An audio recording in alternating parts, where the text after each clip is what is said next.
पूर्व सीएम शिवराज सिंह चौहान और नगरीय प्रशासन मंत्री कैलाश विजयवर्गीय के बीच एक बार फिर राजनीतिक प्रतिस्पर्धा शुरू हो गई है। मुद्दा इस बार लोकसभा चुनाव में जीत के दावे का है। विजयवर्गीय भले ही लोकसभा नहीं लड़ रहे, लेकिन उन्होंने सबसे पहली बार इंदौर संसदीय सीट पर बीजेपी की जीत को लेकर ये दावा किया। तो उम्मीदवार जो भी होगा वह 8 लाख वोट से ज्यादा से जीतना चाहिए। वहीं अब शिवराज सिंह चौहान ने विदिशा सीट से 8 लाख से ज्यादा वोट से जीत के लिए ताल ठोक दी है। अब ये रोचक होगा कि 1990 से ही आपस में राजनीतिक प्रतिस्पर्धा रहे विजयवर्गीय और चौहान में से किसका दावा सही साबित होने वाला है। पूर्व सीएम ये दावा क्यों कर रहे हैं? दरअसल सीएम पद से हटाए गए शिवराज सिंह चौहान सबसे बड़ी जीत हासिल कर अपना रुतबा पाने में लगे हुए हैं। विधानसभा चुनाव 2023 में वह यहाँ की बुधनी सीट से 1.4 लाख वोट से जीते थे। चौहान विदिशा सीट से 1991 में उपचुनाव में पहली बार सांसद बने और 5 बार सांसद रहे। 2019 लोकसभा चुनाव में यहां से बीजेपी के रमाकांत भार्गव ने 5.3 लाख वोट से जीत हासिल की। ऐसे में अब टारगेट 8 लाख पार का है। इंदौर सीट की तरह ही विदिशा सीट भी 1989 से बीजेपी का गढ़ है। साल 1984 के बाद से कांग्रेस को यहां जीत हासिल नहीं हुई है। यहां से 1989 में राघव जी चुनाव जीते तो 1990 में अटल बिहारी वाजपेयी चुनाव जीते। बाद में उन्होंने सीट छोड़ी और फिर शिवराज सिंह चौहान 1991, 1996, 98, 99 और 2004 में लगातार 5 बार चुनाव जीते।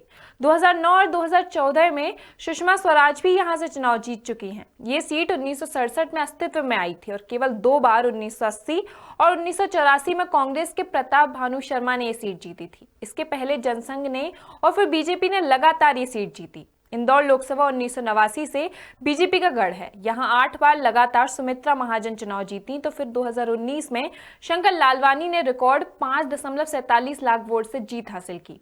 इस बार बीजेपी ने यहां देश में एक नंबर जीत का नारा दिया है। जिस तरह से इंदौर सफाई में नंबर 1 है, उसी तरह सर्वाधिक वोट से जीत के मामले में भी इसे नंबर 1 बनाना है।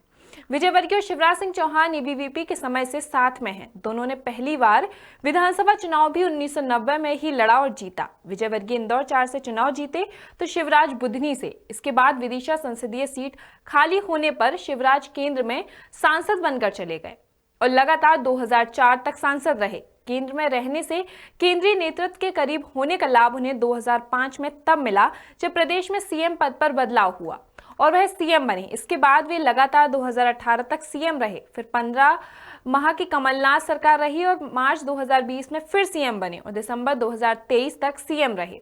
उधर विजयवर्गीय पहले लगातार विधायक रहे, फिर महापौर निर्वाचित हुए।